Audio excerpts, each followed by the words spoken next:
All right. Hi, Yvonne. How are you? Hi, I'm good. Thank you. How are you? I'm very good. Thanks for meeting with me. And tell us about yourself as an artist and how you got started. I got started doing photography probably about 10 years ago. I became interested in it. I was actually out in Duck Mountain Provincial Park and caught a glimpse of a really red, fiery sunset kind of going down on Blue Lake. And I just it caught my eye, and I caught it through the trees, and it ended up looking so cool. And we just, had our little kind of cheapo camera, and it ended up looking awesome. And that's kind of where I was so interested in it. From that point forward, that's kind of where I got started. What do you think viewers should know that gives important insight into your work and your practice? Well, one of the things that I really love about what I do is I usually will set out a goal for myself of something that, I'm interested in trying to capture, and I will go and do that. But then also too, some of the fun with me is just that I really enjoy just kind of going out and just kind of seeing what I get in regards to wildlife and nature and that sort of thing. You never know what you're going to get. So sometimes it's fun to just go out and just kind of see what I can do. Mm-hmm. So what is the current direction of your artistic practice? Like, what themes or techniques or mediums are you interested in exploring? Honestly, it's always wildlife and nature. And I'm always trying to kind of set goals for myself for like the next big capture, we could say, with my camera. So obviously, I'd love to, we're heading up to Nopaming Provincial Park in the next few weeks. So I'm hoping, maybe I'll get to see a wolf or something like that. I'm always trying to knock an animal, we'll say, off my bucket list with my camera lens. That's cool. I like that. You have a wildlife bucket list. Are there any other animals that are on there? Like which ones do you think in an ideal world you'd be shooting? Yeah, polar bears, wolves, wolves, moose, Arctic fox. I love shooting eagles, that kind of stuff, orcas, humpback whales, like anything like that. That's, something that you really have to kind of search for. It's not something that you can just kind of walk out in your backyard and see. So I have been fortunate to see orcas, but I haven't got the shots that I would like of them. So yeah, definitely polar bears, wolves, moose, that kind of stuff. Grizzlies. What are some of your interests and influences as an artist? I would say like National Geographic, those types of organizations have always really influenced me. Like sometimes when you see some of the pictures that these types of photographers can get, they're just unbelievable, right? So it's kind of always prompting me to try and always get the next best picture and always try to get something that, maybe I always thought was maybe unattainable. It's just, for me, it's just a love of wildlife photography.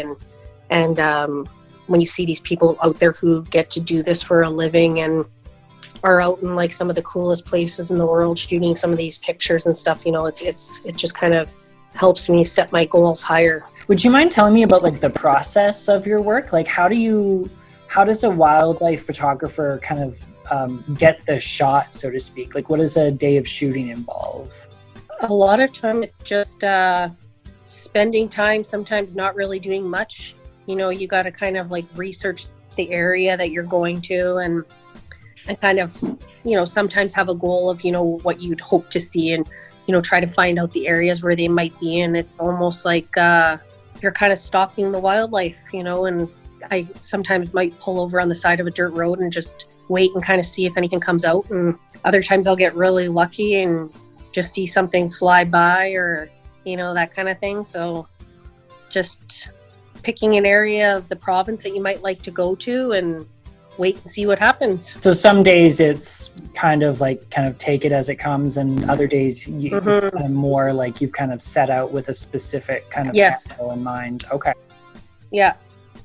Like some days it might just be, you know what, I'm going to go to the English Gardens at Assiniboine Park and just, you know, see what I find on the flowers, or, you know, that kind of stuff. And then, you know, the next weekend, we're going to head up to Nopaming Provincial Park, see if we can go spot some moose, you know, like just things like that. Or sometimes I'll see a picture online of something and see if I can figure out an area where we might be able to go and capture that. Yeah, that sounds really cool, and sounds like it requires like a lot of patience. So what do you hope visitors will take away from viewing your artwork?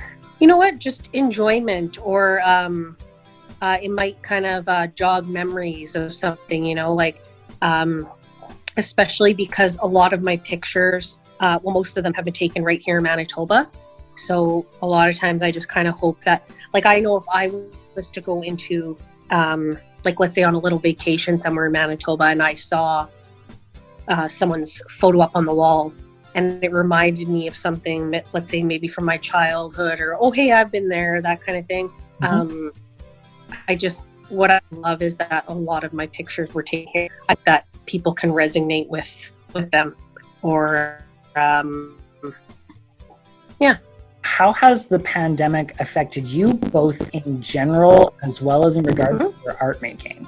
Honestly, it hasn't really affected me too much. In fact, it's just given me more time. I would say more time on my hands to go out and be able to take pictures. A lot of it's done outdoors. Like a lot of the pictures that I enjoy taking are outdoors. So to be honest, it hasn't really affected me all that much.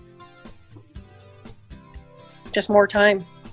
Yeah. So have there been any silver linings to, you know, the current situation, or anything that's kind of that's been a positive thing emerging from kind of a terrible situation? I think for me, just having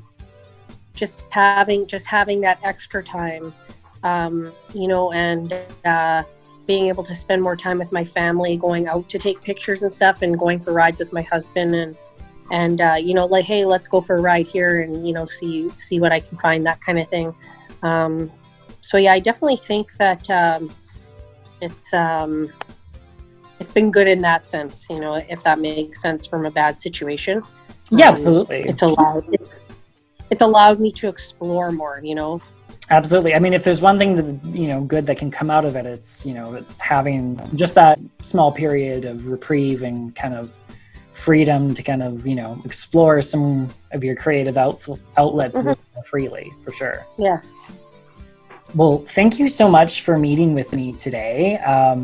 And I guess for everyone watching, make sure you come and check out Yvonne's show next year in the summer of 2020. It's sure to be absolutely amazing, and hopefully you have a few more of your bucket list animals to show. Hopefully. Fingers crossed.